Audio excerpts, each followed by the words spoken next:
क्रियेला ल लागणे म्हणजे काय बघा हा वाक्य.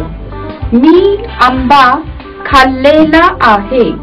क्रियेला ल किंवा ला लागलाय. खाल्लेला.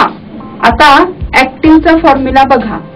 खाल्लेला साठी आपल्याला फॉर्म्युला वापरायचा आहे H अधिक V3.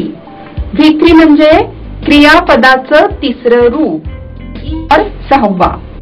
एखादी गोष्ट करू शकणे, करता येणे म्हणजे पात्रता किंवा सामर्थ्य दाखवण्यासाठी.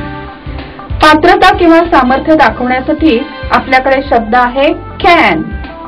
कॅन म्हणजे करू शकणे. आता ऍक्टिव्ह मधला फॉर्म्युला बघा. कॅन अधिक V1.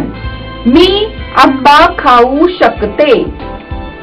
मला आंबा खाता येतो. स्टार म्हणजे काय?